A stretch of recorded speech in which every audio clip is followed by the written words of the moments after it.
antes que nada quiero agradecer al equipo que me ha invitado a trabajar, que no sabe la puerta que me ha abierto el equipo y mi amiga Esther cuando me ha dicho vos podrías hacer esto, porque este encuentro con la obra de Tununa yo lo tenía postergado desde hace muchos años, y cuando dije que sí,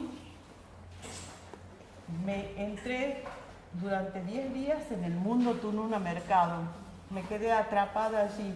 Entonces de repente me veía un fin de semana debajo de los árboles tirada con uno de los libros, diciendo, pero qué belleza esto, no se puede creer. ¿Han visto cuando uno vuelve a la lectura con un placer enorme, tirada debajo de unos árboles? Y hablabas en ese momento de una canción de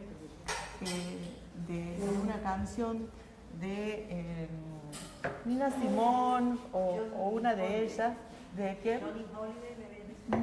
no, alguien similar a Nina Simone, que me puse a buscarla la canción y me quedé escuchándola en ese momento en el jardín. Entonces dije, no, bueno, ya está. Entré al mundo Tununa Mercado y eso te agradezco mucho. Bueno, una de las cuestiones que me interesó, que fue muy en mi primer momento, es la cuestión del tratamiento que se hace de una llamada lengua erótica. En un principio, hace años en la Argentina, cuando recién se estaba dando este fenómeno en España de toda una aparición de cuestiones censuradas, fue acá también en la Argentina, repercutió como un gran momento la literatura erótica. Con el tiempo, esto siguió su cauce, de manera que yo quisiera, así de paso también Tununa puede escuchar un poquito cómo suena su texto en una lengua de triple frontera. O sea, la triple frontera sería Salta, Tucumán, Catamarca, la zona donde yo vivo. Bueno, ese fragmento que quiero leer tiene que ver con unas cuestiones que ya voy a... no, mejor las digo ahora. Tiene que ver con dos cuestiones. Con una, sí, creo que allí hay una especie de apropiación a través de un gesto de escritura de una lengua pornográfica. Cómo eso tiene en el mismo trabajo de discurso, sostienen una diferencia cuando luego ya se habla de una lengua que es realmente del amor, de una lengua donde Eros está presente. Quiero que eso, tener esa experiencia de ver si se puede escuchar de alguna manera.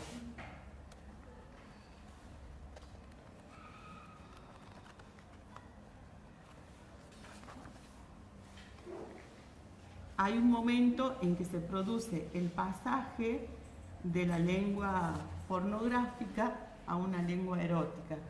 El primer recorte sería el siguiente. ¿Quién podría sustraerse a una escena en la que la lengua de un negro estilo de Masterton emergía y buscaba otra boca, la del sexo de una blanca que se prodigaba húmedo y entreabierto? Un primer momento había transcurrido y en el segundo, apenas la lengua había logrado su máxima longitud y delgadez, como si una gimnasia secreta le permitiera adelgazarse como un estilete y adquirir la movilidad de un latiguillo. En el tercer minuto, cuando ya empezaba a titilar en la pantalla el anuncio de corte de imagen, sin clemencia para el condenado Mirón, la rubia cambiaba de posición y requería al negro. Clamaba por su lengua y se rendía a su regodeo de lamer. El otro fragmento es el siguiente. Busqué el lugar más propicio para ver a estas sombras proyectadas que ahora entrechocaban copas de champán. Ella tenía unos pechos enormes y él, arrodillado, abarcaba sus pezones con la boca y las rodeaba con la lengua. Bajaba buscando hacia el vientre. el ombligo y luego se perdía la imagen por insuficiencia de campo. Otra vez se besaban en la boca y en sucesivos giros ella iba mostrando ángulos de desnudez perfecta y cincelada. Sus movimientos eran más procaces que los de él y en una de las tomas se dejó verter y sorber champán entre las piernas. La translucidez de la copa, el modo en que el cristal se traspasaba a la pared, la secuencia brillante del fluir líquido sobre el cuerpo, eran imágenes de un arte hecho de luz y sombra en movimiento, de mediotonos y profundidad, formas que sobrepasaban el simple reflejo, como si por una diafanidad inesperada esa noche la pared se hubiera convertido en una pantalla mágica. La pregunta es si sería posible mirar en esa apropiación de la lengua de la pornografía, la cual está trabajada con una retórica, con una escritura como incesancia de deseo, como reiteración, incluso tiene un sonido remite a un sonido que es casi repetitivo, y a la vez, sin embargo, la expropia de ese campo y la vuelve una lengua otra, diferente. Bueno, siempre, no sé, nunca he pensado que lo que yo hago con Herederos es pornografía, pero evidentemente que aquí sí, es una escena muy pornográfica. No recuerdo bien la circunstancia de ese reflejo de imágenes. No sé si una historia de que estamos en un hotel, sí, y de pronto con unos escritores que nos han invitado y todos están pendientes de ver unas películas pornográficas en la habitación.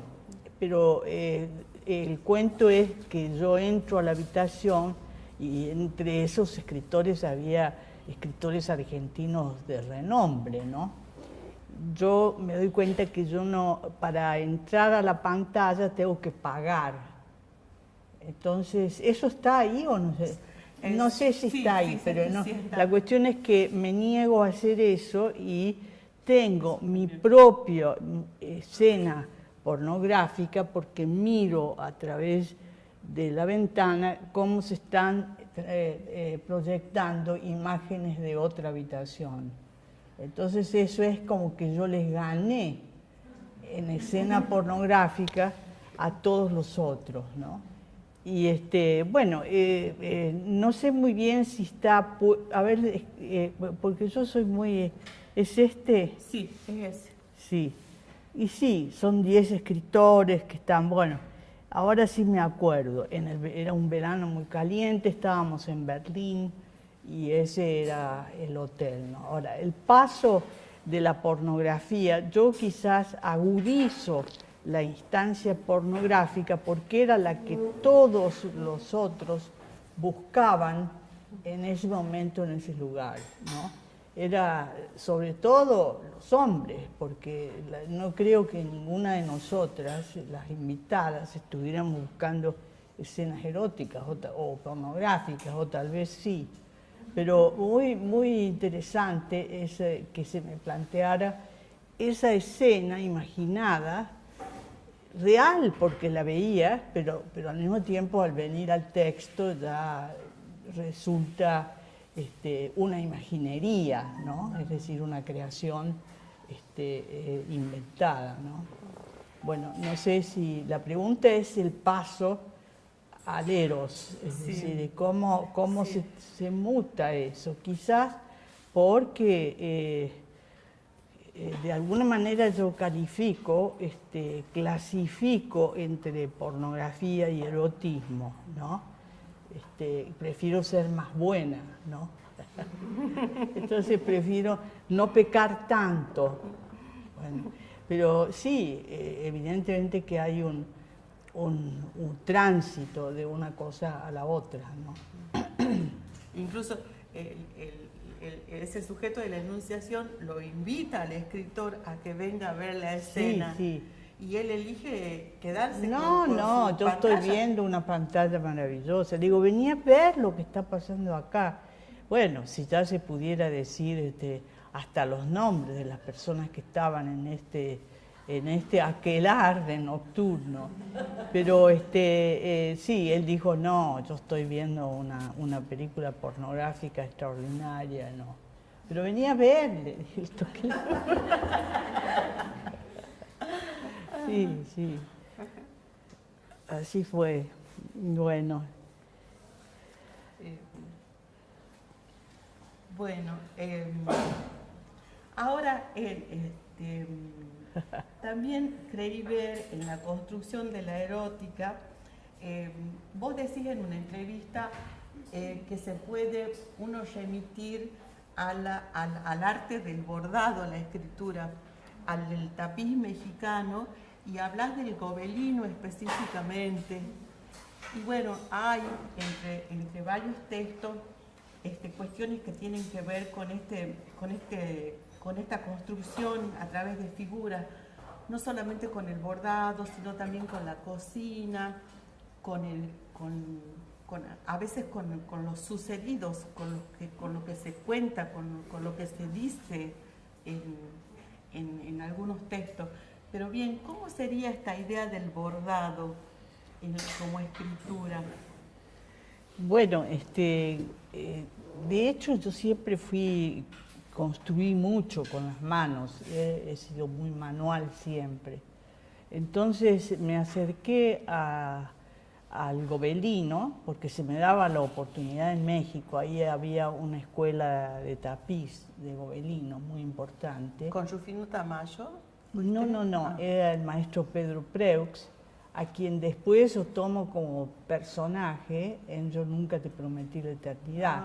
Esa novela tiene que ver con, es decir, la gente que viene como refugiada de España en el momento de la guerra, entonces esa es otra trama.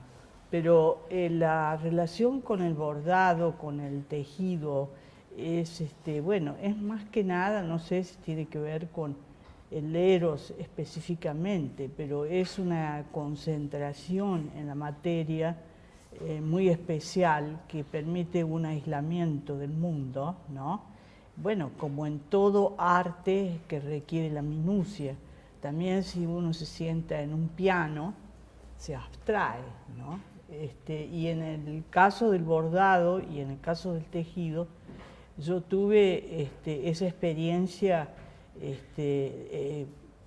casi cotidianamente. Iba al taller y me pasaba 3, 4 horas. Es decir, eso era una situación de exilio en la que yo tenía que viajar bastante para internarme, se hacía en un convento, y estábamos todos los tejedores frente a telares de gobelino, que eran telares a la altura de esta mesa y sentados uno al lado del otro con tejedores que venían del interior de México. Eso también significó un contacto con gente que tejía los textiles mexicanos propiamente dichos, pero que eran traídos a una técnica europea y daban de sí todo, eran verdaderamente unos tejedores extraordinarios, ¿no? Pero en relación con el eros, como todo lo que tiene que ver con una entrega a una materia, ¿no? Pero no sé cómo lo ligabas vos. Yo lo veía como la cuestión del armado, del trabajo, del cincelado de la escritura. Ah, sí, en ese sentido. Bueno, de hecho una cosa se parece a la otra. Sí. Es decir, yo creo que mi dedicación tanto que una vez un amigo mío llegó a mi casa y vio que yo tenía un telar de alto liso y que estaba tejiendo. Entonces él me dijo, pero ¿por qué estás perdiendo el tiempo en eso si lo que vos tenés que hacer es escribir? Es decir, estas para mí no era perder el tiempo, son deslizamientos de una práctica a la otra en la que se compromete mucho la atención, la minucia y la articulación, como con la escritura. Es decir, para el gobelino hay que tener una noción de la línea, así que como para la escritura hay que tener una noción del avance de la escritura, ¿no? Aunque uno lo haga de una manera espontánea y ni siquiera se dé cuenta que lo está haciendo, ¿no? Pero sí, en ese sentido es homologable, ¿no? Y asimismo yo en un momento dado me puse a estudiar piano, pero bueno, me compré 2 pianos, una cosa de locos. Una para tener en mi casa de Córdoba. En realidad ese fue el primero que me compré, pero tuve un problema de salud y ya no lo pude traer a Buenos Aires, entonces me compré otro. Ahora, no para ser pianista, ¿no? Ni para nada, sino para desgranar, entrar en las teclas, en una concentración que solo me permitía lo escaso que sabía. Es decir, yo de ahí iba avanzando, creando, ensayando en el teclado. Bueno, son cosas que ahora ya no sé, la cocina, bueno, cocinar, toda mi intención de dar cuenta de los procesos de la cocina en mi libro, ¿no? Sobre todo en ese primer capítulo de Canon de Alcoba, creo que es, ¿no? En donde hay una vinculación entre la cocina y el eros muy fuerte, ¿no? Sí. Que termina en una especie de eclosión. Sí. Sí. Es decir, la tarea doméstica transformada en un tránsito que termina por ser erótico y con una culminación. En antihéroes. Sí. Antihéroes. ¿No? En sí. Sí. ¿Querés que lea un poquito de eso? Bueno, sí. Entre tanto, habráse puesto en el fuego a hervir un agua, no cualquier agua, sino la justa y necesaria para echar los huesos del puerco con algunas verduras pertinentes, cebollas de verdeo, hinojos, apio, culantro, tomillo, laurel y mejorana. Esta agua hierve a olla y puerta cerrada. Lejos de esa atmósfera de pura limpieza que exalta los sentidos en la sala a mediados del día, cuando la gente se esmera en sus oficinas o se desespera en sus automóviles yendo a las citas de negocios. La brisa ondea el voile, pero apenas consigue mover las cortinas, anudadas con un cordón dorado a cada lado del ventanal en bandó, sacarse los zapatos para sentir la frescura cálida del terciopelo, llevar la mano derecha suavemente desde la pantorrilla hasta el muslo y acariciarla, confirmando que esa piel puede perfectamente competir con la pana. No subir más arriba la mano, desprenderse la blusa y dejar unos momentos los pechos al aire, erguirse y con la mano en jarras mirarse el perfil en el espejo del fondo de la vitrina por entre medio de las copas de cristal, salir de la sala y previamente cerrar la camisa, abotonarla y reacomodar los pliegues de la falda bajo el delantal, entrar en la cocina humeante por los huesos que hierven a todo vapor.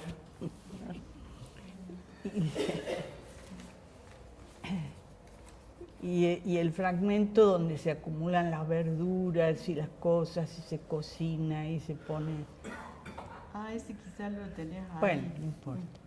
Sigamos, sí, pues no voy a leer. No, pero es que también nos gustaría escucharte leer a vos. Bueno, ese... ¿Sí que no?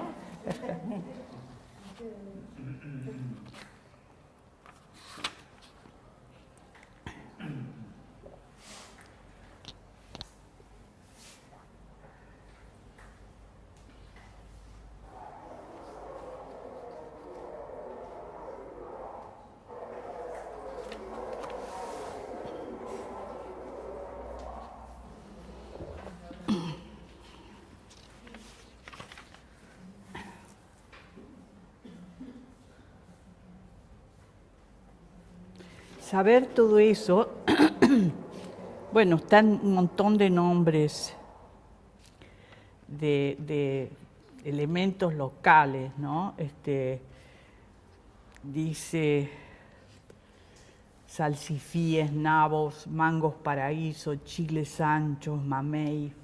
Bueno, todos esos pueden ser el contenido secreto.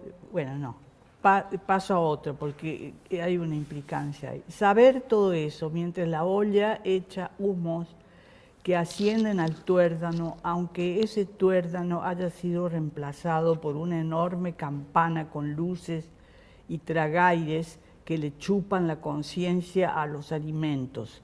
Después arremeter con la cebolla, la reina, picarla pertinazmente desde arriba e ir logrando los pedazos más diminutos con ese sistema que por milagro puede hasta hacerla desaparecer bajo la hoja del cuchillo, rehogarla en el fuego lentamente dejando apenas que se dore.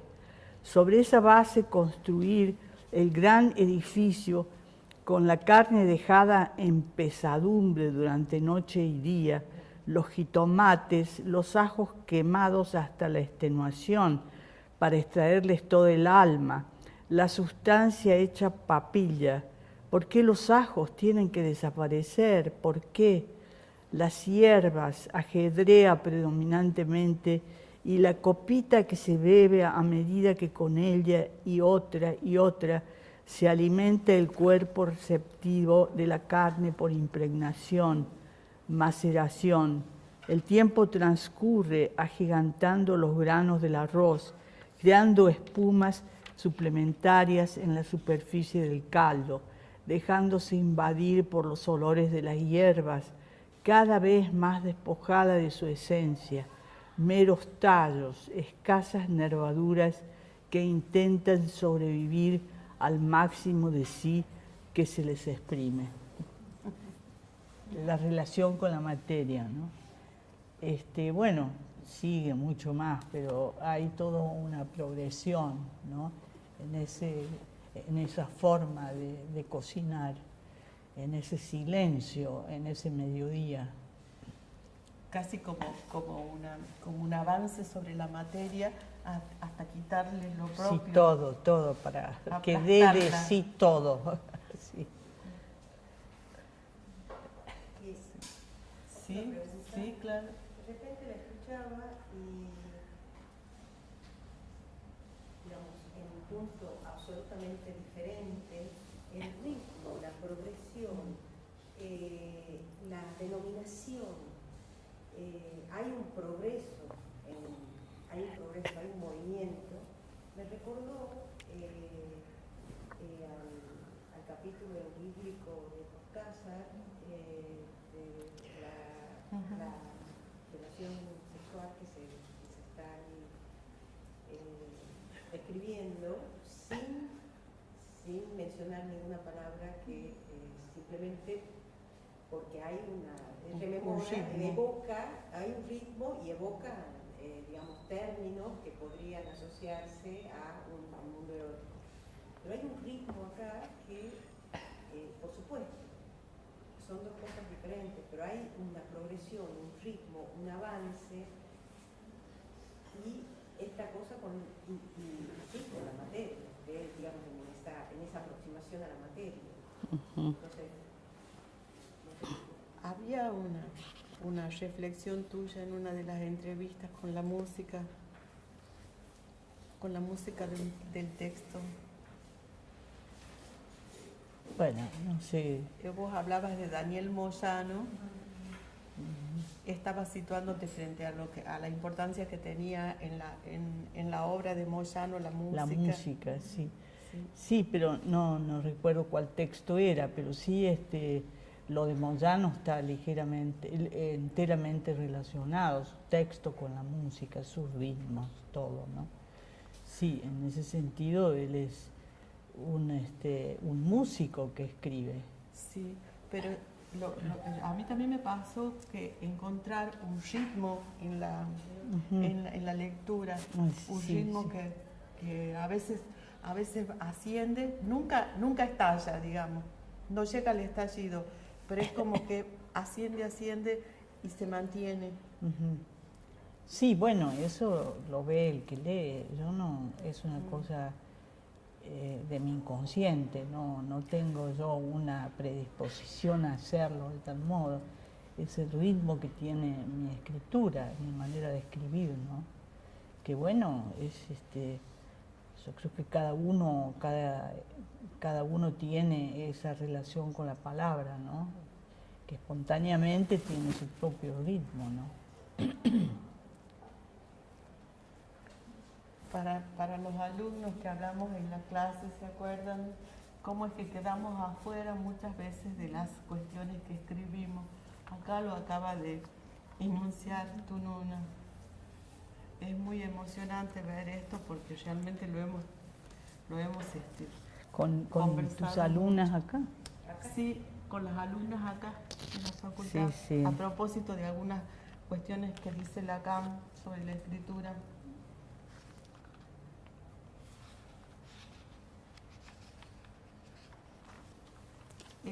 Otra cuestión que se me aparecía es también cómo estas, bueno, en la vida de ustedes parece un mural del siglo XX, porque han estado presentes todas las instancias históricas más importantes que podemos reconocer, que podemos decir.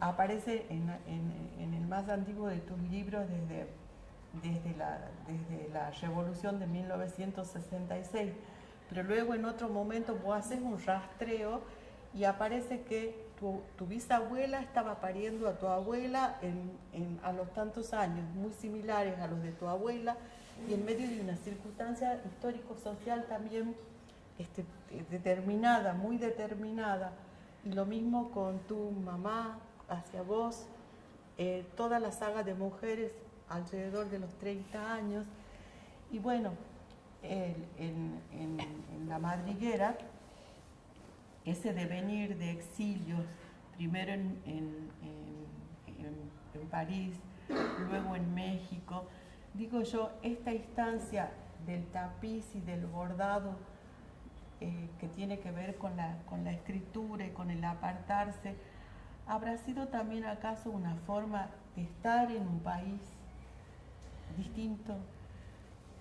Bueno, en principio la situación de México fue muy especial, claro, porque ese es un país que se le revela a uno con una cultura y una tradición que para un argentino es como descubrir el paraíso. Es decir, uno no se imagina viniendo de esta grisura de Argentina, grisura porque también las cuestiones políticas gravitaban, ¿no? De un estado, de una situación de desamparo, de persecución y demás, llegar a un país libre, abierto para los que llegaban, porque supongo, es decir, México tiene sus tragedias sociales y todo un trasfondo muy problemático, pero la primera vez que yo salí a la calle en México, salimos con Noé, había sido una salida bastante intempestiva en la que tuvimos que, la puedo contar, es decir, nosotros estábamos con mis hijos, mi marido ya se había ido a México para ocupar un cargo en el Colegio de México y nosotros íbamos a ir unos meses después para sumarnos a él y hacer un viaje de placer. Pero en ese momento era el momento de la AAA y entonces una noche cuando estábamos con mis hijos suena el teléfono y hay una amenaza de la AAA por teléfono. Entonces en ese momento yo tengo que decidir adelantar el viaje. Y hago todos los movimientos como para que consulto primero amigos que me dicen no, te tenés que ir porque si te han llamado 2 veces la AAA, y yo no podía vivir diciéndole a mi hijo mayor, mira, si vuelve a producirse esta llamada o si vienen a buscarnos, tenés que huir por la puerta de atrás y ir a los vecinos.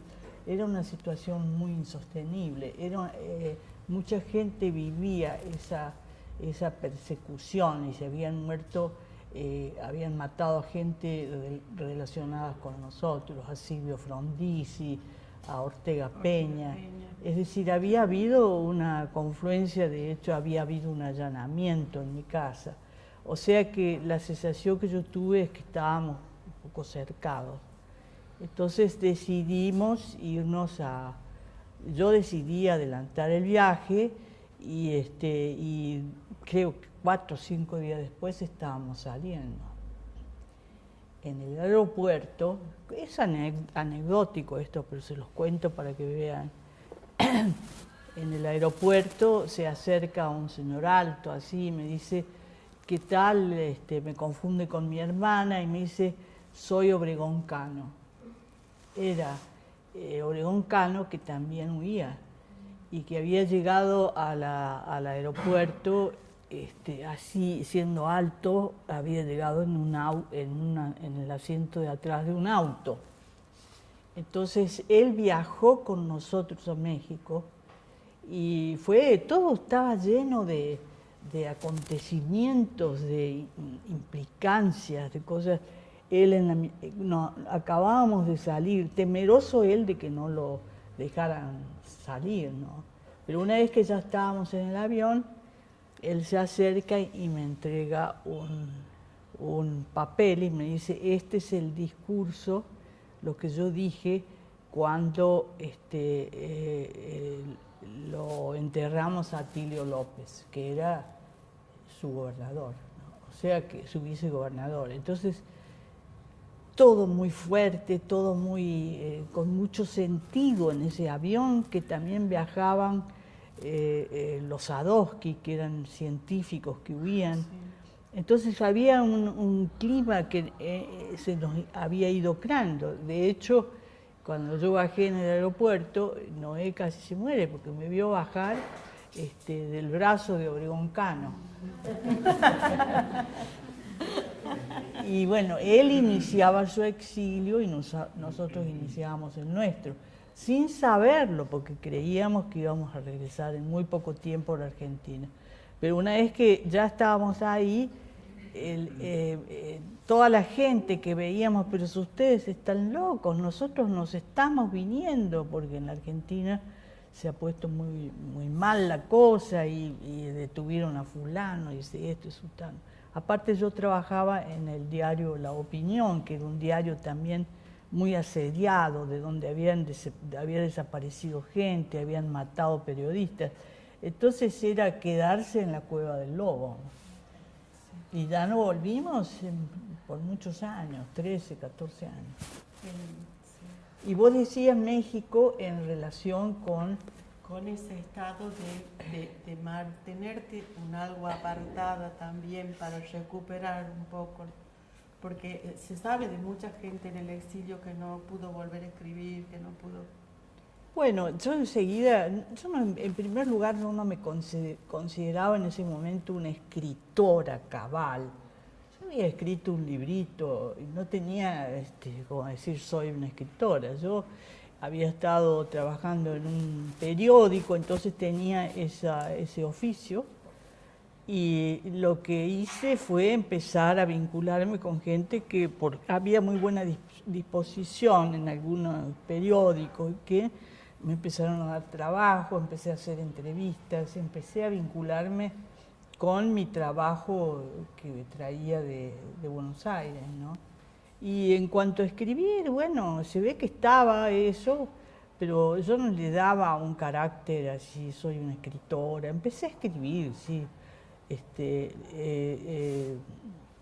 No fue la verdad, traumático, fue verdaderamente como las revelaciones que provocaba México, el descubrimiento de México, vino a tapar toda la...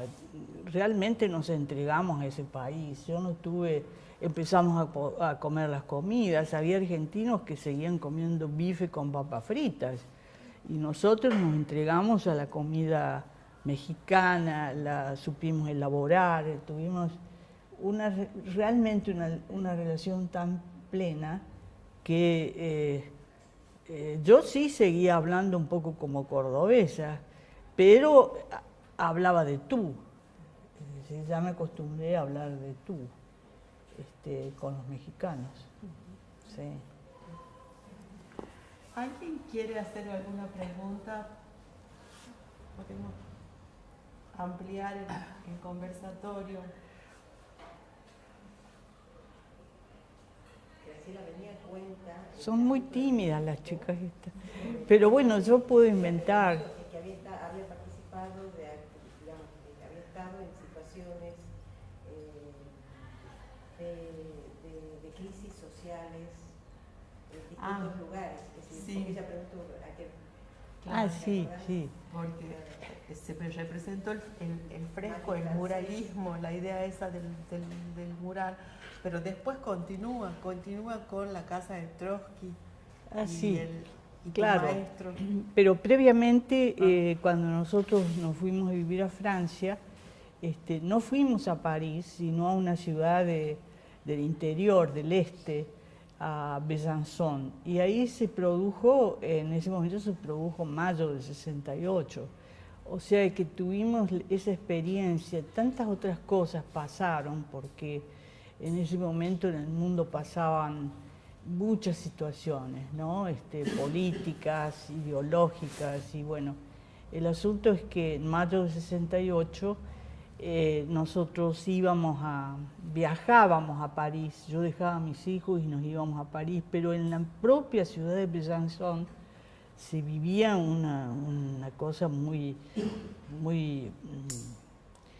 es decir, mayo del 68 también estaba en las aulas, en las asambleas, en el anfiteatro donde los estudiantes se reunían, es decir, era un fervor absoluto, toda Francia era eso, ¿no? Y bueno, ahí nosotros tuvimos una participación, ¿no? En ese sentido de que acontecimientos que nosotros no preveíamos se produjeron en el momento en que estábamos en esos lugares. Y cuando nosotros fuimos a México, bueno, tuvimos sobre todo que en el vínculo con los mexicanos, con los guatemaltecos, los chilenos y todo lo que es lo que eran latinoamericanos que de alguna manera habían llegado a México también buscando asilo, ¿no? Bueno, y la frecuentación llegó a una situación muy importante que yo ahí en ese taller nacional de tapiz, el maestro, era un enigma para mí porque se suponía que había venido al exilio con los refugiados españoles y qué había sido de su historia. Entonces, bueno, ese es el origen de mi libro Yo nunca te prometí la eternidad. Es decir, empecé a interrogar a ese hombre ya cuando yo había dejado de ser alumna de él y siempre he tenido ese interés por la gente que ha vivido situaciones sufridas en el mundo, ¿no? Y él fue uno, y su madre y su familia, y después también yo trabajé un tiempo en una revista y ahí me hice muy amiga de un republicano español que había venido después de cuando lo echaron el franquismo ya se hizo imposible y él era mi jefe de la revista donde yo trabajaba y también de él me ocupé. Yo quería hacer un libro, pero cuando ya lo iba a hacer, iba a interrogar, él se murió, pero sí él aparece en textos que escribió, se llamaba él Ovidio Gondi. Y bueno, esa gente que en España o en Europa sufrieron la guerra y las guerras, ¿no? Eso hay mucho en mi literatura, hay mucha presencia de eso. Así también como que es muy gracioso que en determinado momento, estando allá ustedes, Córdoba se produce en Córdoba se produce un centro Claro. Sí, en el 68, cuando nosotros ya teníamos que definir que si nos íbamos a quedar o no en Francia, un hecho, el cordobazo, dijimos no podemos estar lejos. Se nos entró y decidimos regresar a la Argentina. Es decir, no para meternos en el cordobazo, sino que veíamos que la situación política acá tenía un color, bueno, casi como una demanda de que volviéramos porque estábamos, si no, fuera de la historia, ¿no? Y sí nos volvimos. Pero muy poco tiempo, porque después empezó toda la represión y nos tuvimos que ir en el 74. O sea que 4 años estuvimos ahí en Buenos Aires. Pero aquí que esta historia no se termina con ellos yendo y volviendo de exilios y desexilios, porque aparece en uno de tus últimos libros, creo, un texto que tiene como protagonista a Ramona, la comandante de la mujer indígena que es candidata, que sale de la selva lacandona. Sí, sí, sí. O sea que hay como una especie de aperturas en cada una de las situaciones por las que la vida los va. Yo estaba en el 94 en Cuba, que me habían invitado a ser jurado, y ahí se produce el levantamiento zapatista. Entonces, por supuesto, gran alerta, la gente en Cuba, había mexicanos, gente que podía saber un poco más de eso. Pero la verdad que ese movimiento zapatista a mí también me interesó mucho y no es que colaborara ni que metiera, pero con otro compañero hicimos los primeros volúmenes en donde se relataba, o los volúmenes que se ocuparon de hablar sobre la guerrilla zapatista. Yo nunca fui, pero siempre estuve atenta a ese movimiento y vi cómo se iba generando todo un movimiento ahí en las comunidades, y en algún momento viajé a Chiapas, no al interior del zapatismo, pero con amigos que tenían vínculo con el movimiento, ¿no?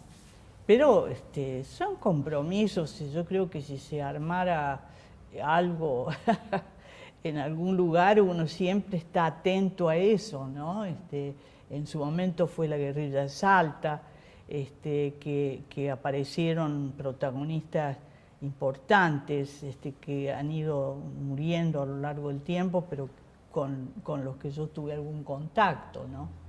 Y es decir, que yo nunca estuve encuadrada en ninguna guerrilla, pero estuve bordeando la relación con esos personajes. En el año 72, pero ya no hablamos más de mis libros, estoy hablando de mi vida, no importa. A mí me interesa, no sé si a todo el mundo le resulta. En el año... Por ahí pensaba que hay muchos acontecimientos importantísimos del siglo XX que quedaban en el olvido, ¿no? Y por eso es muy importante que lo refresques y lo profundices. Y bueno, desde mucho antes de ir a Francia, nosotros teníamos una relación con Urondo, con Walsh, bueno, con los hermanos Viñas, en fin, toda la izquierda que existía en ese momento en Buenos Aires. Yo a Buenos Aires llegué más o menos en los 60, o sea que hubo tiempo para que engranara también en el mundo que Noé había llevado a Córdoba cuando se fue a trabajar ahí. Entonces, una de esas personas fue Walsh, que lo frecuentábamos, pero después hubo una relación más directa cuando yo trabajaba en el diario. Yo era muy amiga de su mujer, ahí también trabajaba su hija Victoria, que formaba parte de la comisión directiva. Para esto hay que tener en cuenta que era un diario en el que había huelgas, había paros, había, en fin, era un momento muy convulsivo en Buenos Aires en ese momento y en el país, ¿no? Entonces yo lo frecuentaba mucho a Rodolfo Walsh y en un momento dado él me encomendó algunas tareas, ¿no? Tareas de registro de situaciones, de seguir determinados problemas e intercambiar con él observaciones o conocimiento de un campo, ¿no? Y bueno, eso era en cierto modo una especie de espionaje que hacíamos. Y bueno, hasta que en un determinado momento esas situaciones de espionaje con una personalidad como Walsh, que después iba a tener o que ya tenía una relación con los movimientos armados y todo eso, cada vez me orillaba más a un compromiso que resultaba difícil para mí sobrellevar. Entonces, pero justo se produjo la salida a México, o sea que el riesgo que corrió toda esa gente que se vinculaba a ese aparato de Walsh, que después él perfeccionó hasta formar una oficina de información y de prensa, toda esa gente, bueno, muy pocos sobrevivieron, ¿no? Entre otros, una de esas personas que corrió una suerte terrible fue Piri Lugones, la nieta de Leopoldo. Bisnieta de Leopoldo. Bisnieta de Leopoldo. ¿Bisnieta o nieta? Nieta, No sé. me parece a mí. Sí, nieta. Por Berbisky, Sí. nieta, ¿no? Bueno, esa era más o menos nuestra vida ahí y formando parte de, qué sé yo, cuando se puso el golpe de Chile, se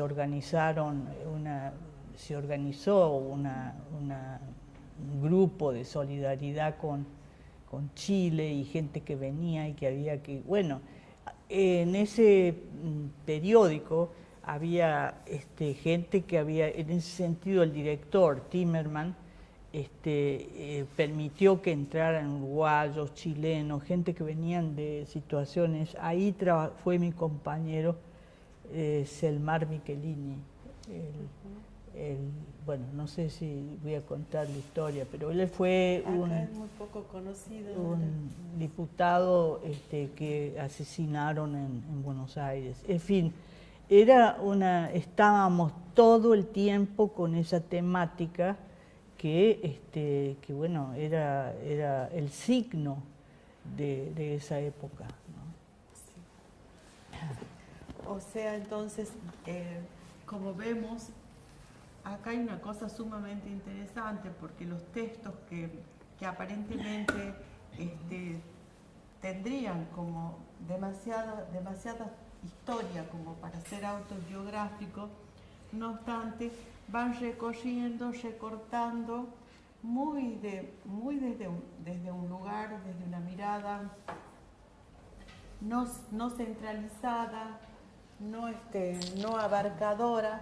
Al contrario, se van contando desde los sentidos. Por eso yo decía proustiana en principio, se van contando las anécdotas mínimas, los datos mínimos y muy marcados desde los sentidos.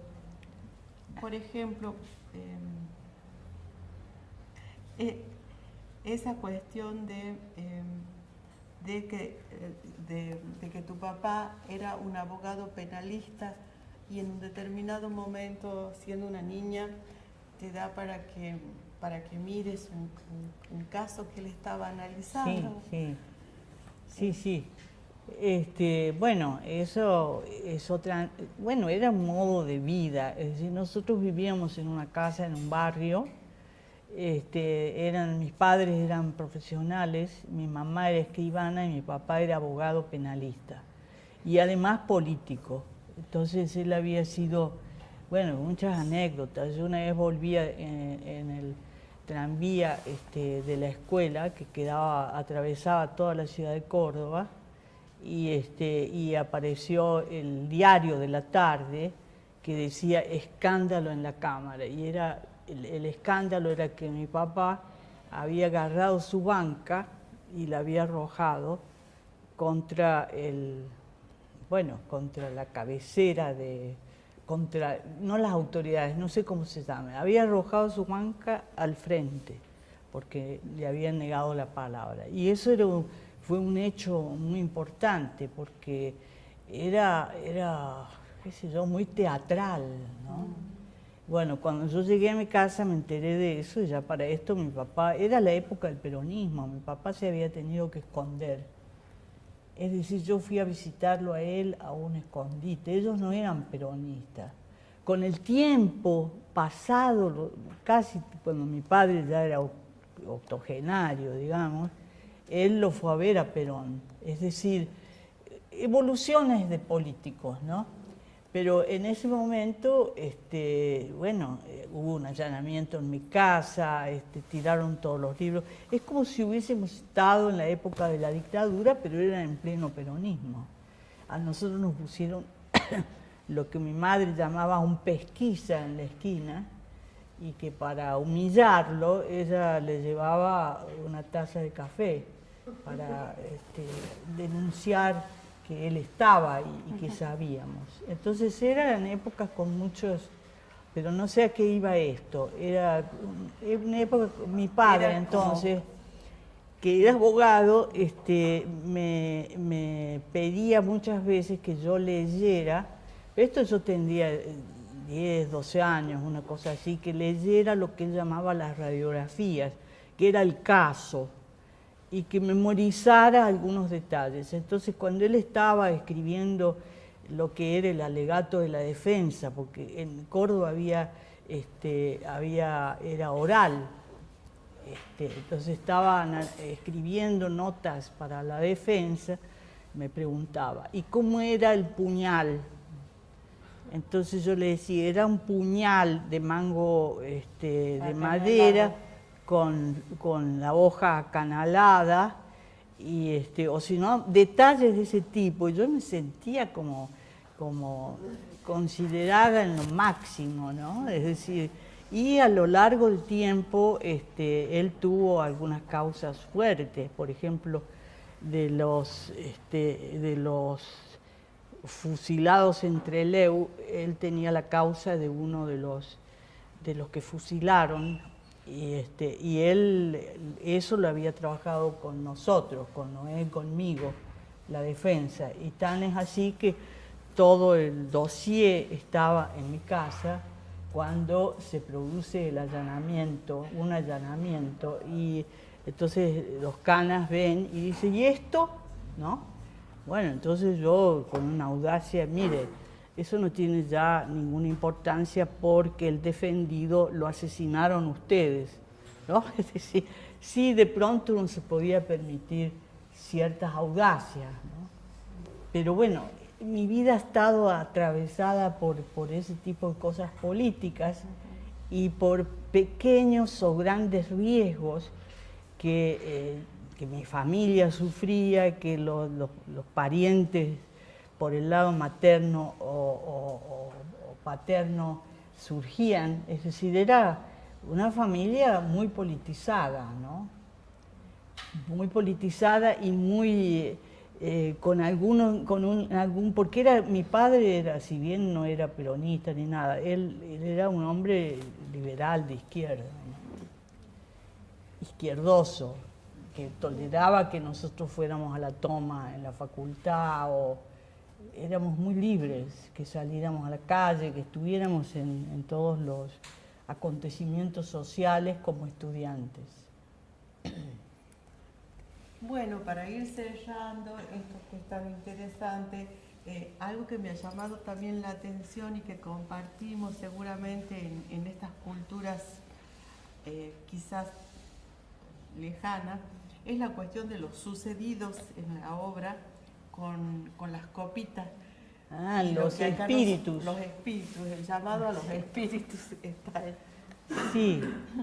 Bueno, esa era una práctica, eran familias muy peculiares estas del interior, pero en mi casa todos los domingos se juntaban unas tías, mi abuela, mi madre, una tía sobre todo, que era la que decían que tenía una relación con los espíritus más acabada, y se hacía, que ustedes deben conocer, que eran unos cartones que tenían, seguro que sí, porque en las familias esto ha sucedido, unos cartones que estaban por ejemplo, los vasos, se hacían unos redondelas y por esos círculos circulaba una copita marcando las letras, ¿no?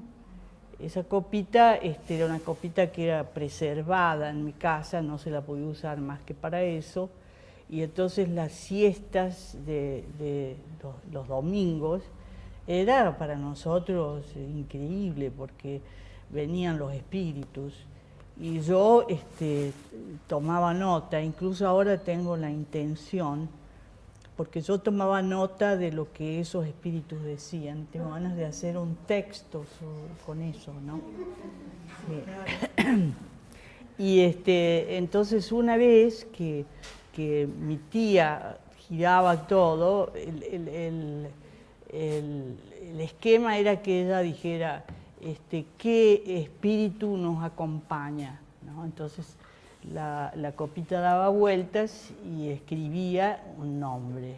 Entonces, un día, escribiendo, escribe Evita. Eva Perón no había muerto. Pero ojo, porque la cuestión es que si venía ahí era, la hipótesis es que ya murió. ¿Se acuerdan que en un momento dado se decía que había muerto, que no había muerto? Sí, es verdad. Sí.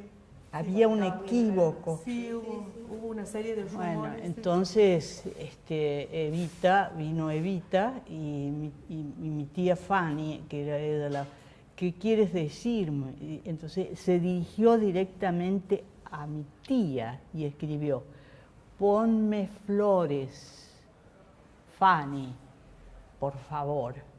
Se produjo un estremecimiento ahí. Bueno, esas historias siguieron a lo largo del tiempo. Es decir, todos los domingos, digo yo, es un decir, a mi abuela que ya estaba un poco lela, todo el tiempo le estaban diciendo, no, por favor, descruce los brazos, no podías cruzar los brazos ni las piernas, pero por esas ideas de que no podías ponerte en cruz, porque estaban viniendo, se estaba produciendo una relación extraña con el mundo del más allá, entonces no podías estar, bueno, y eso, bueno, a mí me producía yo tenía un poco de miedo, a la noche pensaba, van a venir los espíritus y todo eso, pero ya grande, cuando yo ya iba a la facultad, una de esas tías que, según decían, le faltaba un punto para ser otra, una más viejita, para ser una vidente total, esa que le faltaba un punto,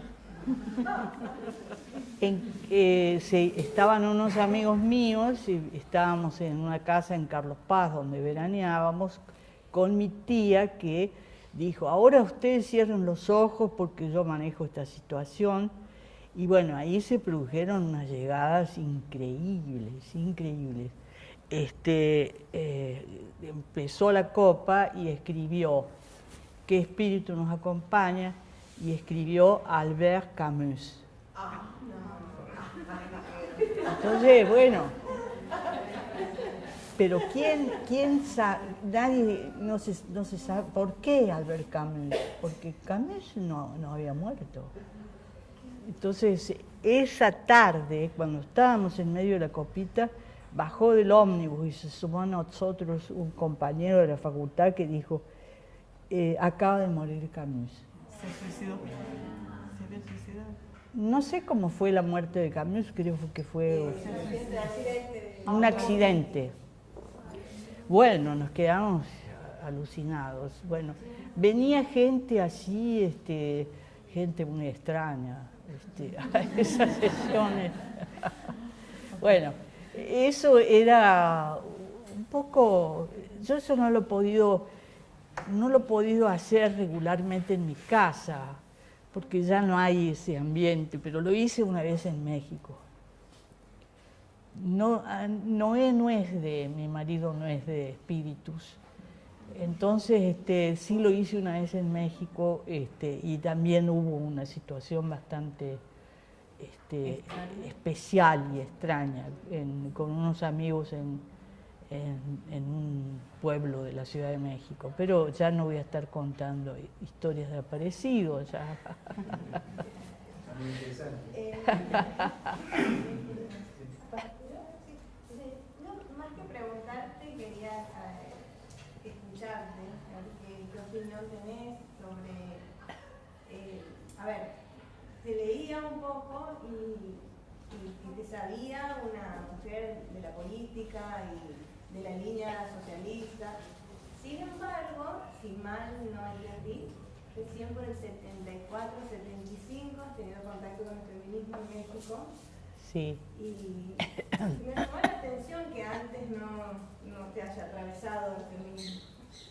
Y con respecto a eso, pensaba, ya el voto femenino para esa instancia ya estaba ganado. ¿Por qué se luchaba allá, no? Hoy luchamos por la legalización del aborto y para que no nos maten. ¿Por qué se luchaba en esa época? Bueno, yo era muy amiga, o fui amiga de Alicia Eguren de Cook. Bueno, sí. y ella y otra amiga más, en el año 70, empezamos a reunirnos por el tema del aborto.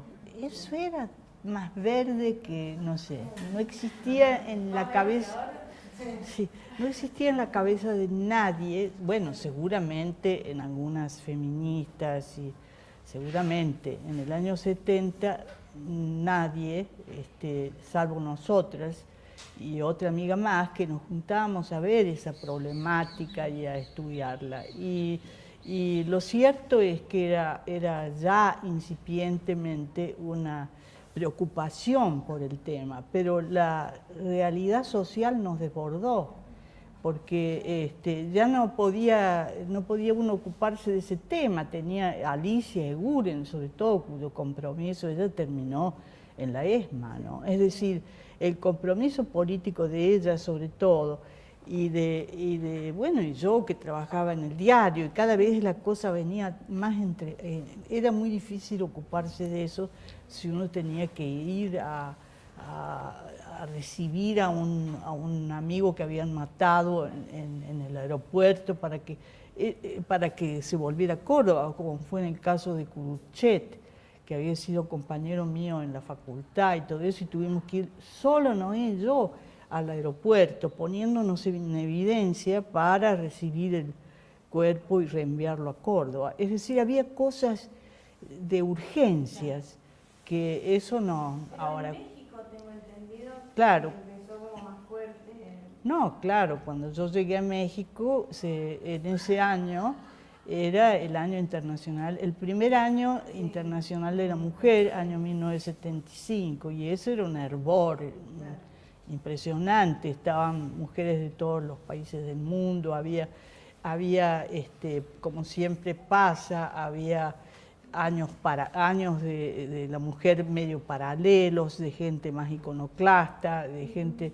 Bueno, yo era recién llegada a México, o sea que no tenía muchos contactos, pero finalmente los fui haciendo y terminé conectada con un grupo que hacían una revista la revista FEM, que años después yo me incorporé a esa revista, a la redacción colectiva, ¿no? A la dirección colectiva de esa revista.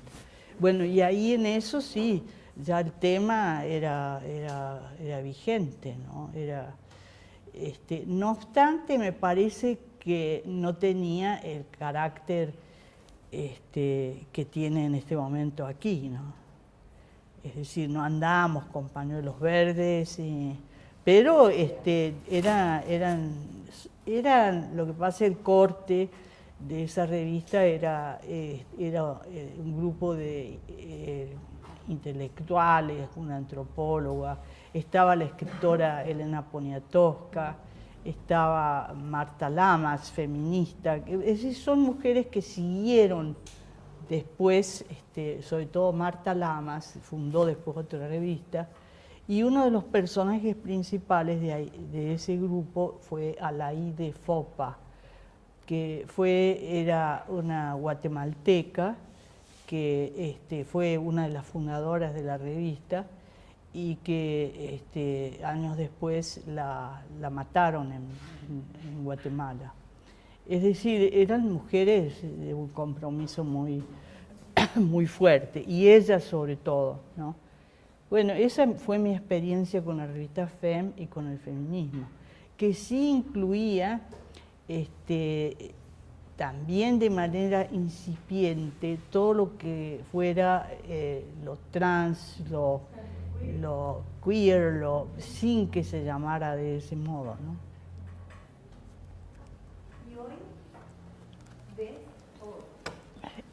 ¿Tienes mi misma opinión? ¿Está exacerbado el machismo? Yo creo que no va a desaparecer nunca. Lo que pasa es que uno se ha vuelto más sensible a percibir pequeños gestos que, si bien no te pegan una trompada ni te van a violentar, pero hay gestos de hombres de los cuales que pueden ser muy buenas personas, pero se tienen que curar de detalles. Por ejemplo, personas yo he observado, por ejemplo, si hay una persona hablando con Noé, ¿no? Y estoy yo, él no me mira, está mirándolo a él. Es decir, pequeños detalles que uno no diría son machistas, pero son imperceptibles gestos que denuncian que va a costar muchísimo tiempo todavía, sin ir a la brutalidad de todo lo que pasa, por supuesto, porque esto que yo les digo es como si le podía un gramo de machismo, ¿no? O que te miran para otro lado, o qué sé yo qué, como si una mujer solo pudiera ser vista en su esplendor. Pero si ya se trata de una ancianita como yo, ya no te miran. Sí. Bueno, son cosas así imperceptibles, pero yo creo que permanentemente tenemos en la prensa, en los diarios, todo lo que aparece es terrible. Yo creo que la lucha de las mujeres en la calle es una cosa importantísima. Los otros días en un programa, en una cosa en la feria, en una mesa, me preguntaban no sé qué en relación con y yo decía que se me ocurrió una idea de que la clase obrera, si no entiende que se tiene que unir al movimiento de mujeres, no va a llegar a la toma del poder. Y se reía todo el mundo. Pero es así, ¿no? ¿Viste cómo es? No hay ninguna mujer, salvo en el terreno de la educación, que hay alguna dirigente, pero en general ¿En los sindicatos? Son todos hombres. No ha habido tiempo a que hubiesen dado un lugar a la mujer, porque además una camionera no hay, pero ha de haber. La camioneta. Sí, hay mujeres que manejan camiones, sí. La Moyano. No, son cosas así que yo percibo, pero sin hacer de eso una militancia. Son cosas de observación, ¿no? De de observación. La sociedad mexicana es particularmente machista, ¿no? También han ido... ¿Hay diferencia respecto de la Argentina en ese aspecto? Fíjate que el gobierno actual, hay una cantidad de mujeres impresionantes en la función pública. Tendría que ver cómo es, pero una de las senadoras más importantes en este momento es Jesús Rodríguez, que es una mujer muy extraordinaria, que está sacando a luz cosas que en México eran imposibles de pensar, ¿no? La cultura del maíz, a partir de la cultura del maíz crear un movimiento. He estado leyendo cosas de ella muy, muy interesantes. Y sí, veo que en el gabinete hay muchas.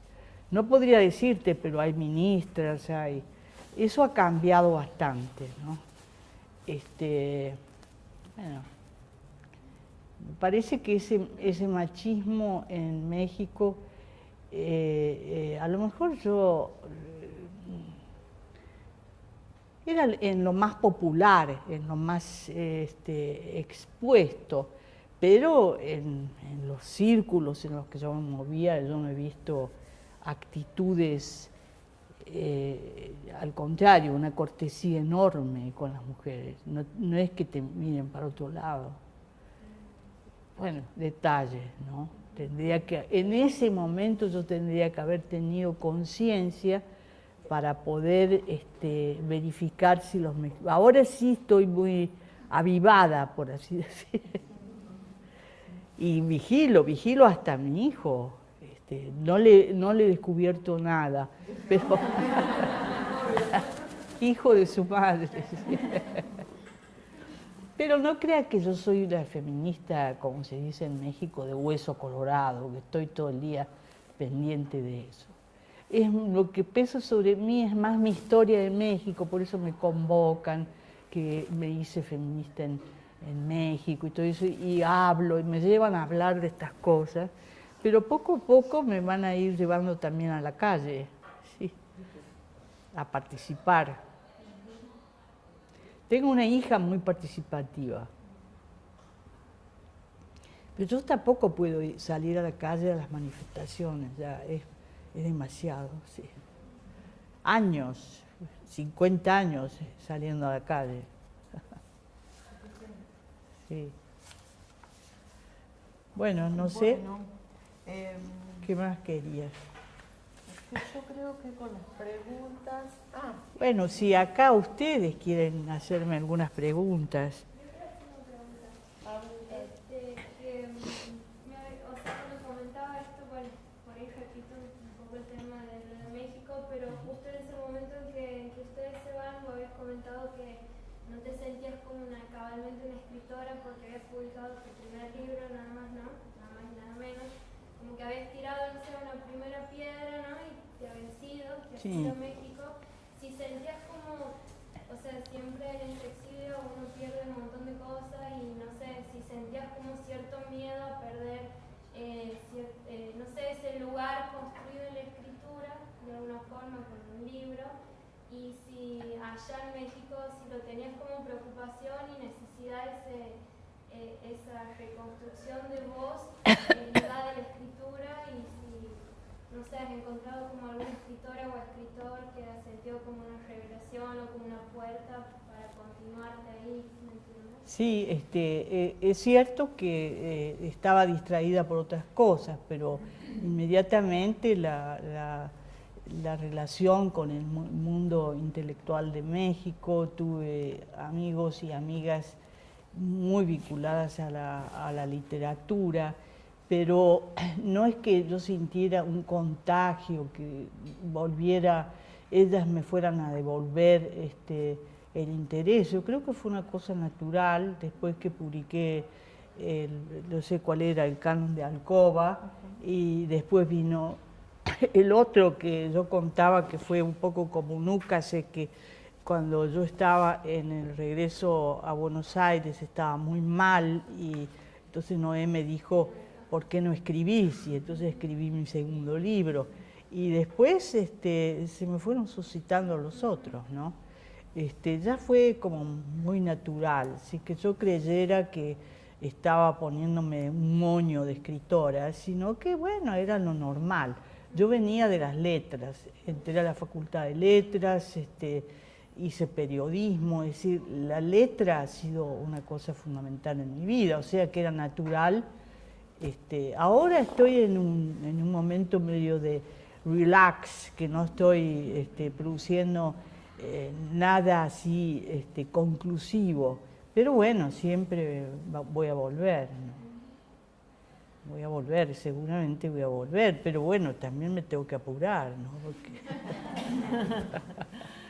Ahí aparece otra cuestión interesantísima también con respecto a la escritura, cuando vos decís que no estás produciendo todo el tiempo, ni tampoco pensando en producir. La sensación que yo tengo es que lo que estás haciendo es mirando, dejándote fluir, sintiendo, y a partir de ahí puede que la escritura se produzca o no, u otras escrituras. Espero que sí, pero uno también en la vida tiene cortes, situaciones que de pronto son duras, y si uno está en una situación difícil, no está pensando que se va a poner a escribir el cuento, está viviendo esa situación. Yo he pasado por situaciones muy difíciles en los últimos meses, entonces me estoy reacomodando, y la verdad es que me ha hecho mucho bien hablar con ustedes y estar aquí, porque mi tendencia habría sido quedarme en Buenos Aires, ¿no? Pero no, me vi movilizada y bueno, se ve que estoy respondiendo, que no estoy...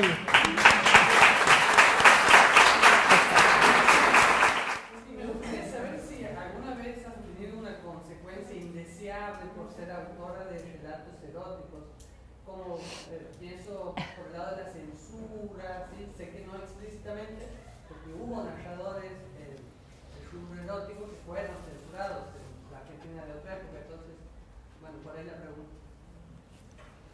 No, directamente no, pero sé que una vez Mempo Giardinelli propuso un libro mío para que fuera distribuido en las escuelas. Y Canon de Alcoba debió haber. no sé cuál, pero se lo vetaron. Sí. Entonces él armó un escándalo, fue así una solicitada, no sé qué, y me contó eso. Bueno, también, yo no sé cómo esto se lee en el nivel de los jóvenes, de los secundarios o de las escuelas secundarias. Nunca me he puesto a verificar, pero ahí en esa vez a Mempo se lo quitaron. Tuvieron que volverlo a poner, porque él iba a ser un escándalo nacional por la censura. Te iba a preguntar si tuviste problemas, porque para la publicación de tu escritura, de tu novela erótica. No, nunca tuve problemas. Tampoco eran de un tiraje, no eran masivas, son libros de un tiraje reducido, no es qué sé yo, Cristina Fernández que tiene no, en un espacio circunscrito a colecciones de, bueno, yo estaba por ejemplo en esta editorial Viterbo, que es una lástima porque ya mis libros estuvieron ahí, pero nunca me pidieron reeditar. Quedaron ahí, hay muy pocos ejemplares. Esto es tuyo, ¿no? Sí. Hay muy pocos ejemplares de esos libros. Y después, sí, en Tusquets, que está La Madriguera, y en Planeta, que están los libros más. En Planeta está Yo nunca te prometí la eternidad. ¿Te interesa leer? ¿Te interesa la literatura erótica? No la leo. No la lees, esa es la pregunta. Sí, bueno, si se me cruza algo, pero es que busque así leer Sade o...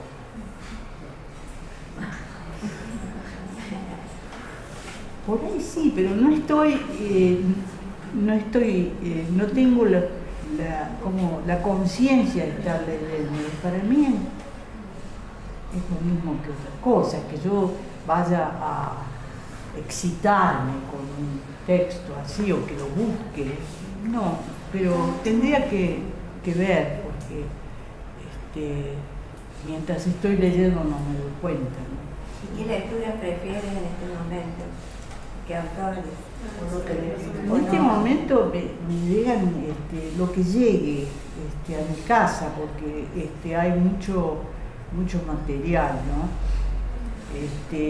Estaba leyendo un libro de Gonzalo Celorio, que es un escritor mexicano, que es un libro como de memorias y que bueno, me gustó muchísimo. Estaba leo bastante literatura mexicana porque llegan esos libros y bueno, uno se debe a eso, ¿no? Pero estuve leyendo un libro de ¿cómo se llama esta escritora? Dios, bueno, de Liliana Herr, un libro de poemas muy bueno de Liliana Luqui. Leo poesía. Liliana Luqui es una poeta buenísima. Bueno, también leo libros polémicos, por ejemplo, leo a Laura Klein, a las feministas que son de punta,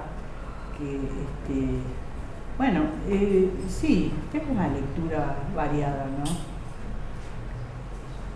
Sigo leyendo en francés, soy traductora del francés y hace muy poco se publicó una traducción que se llama Querelle de Brest, que es una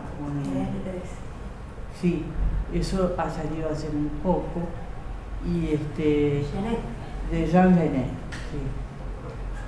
Eso me llevó bastante tiempo.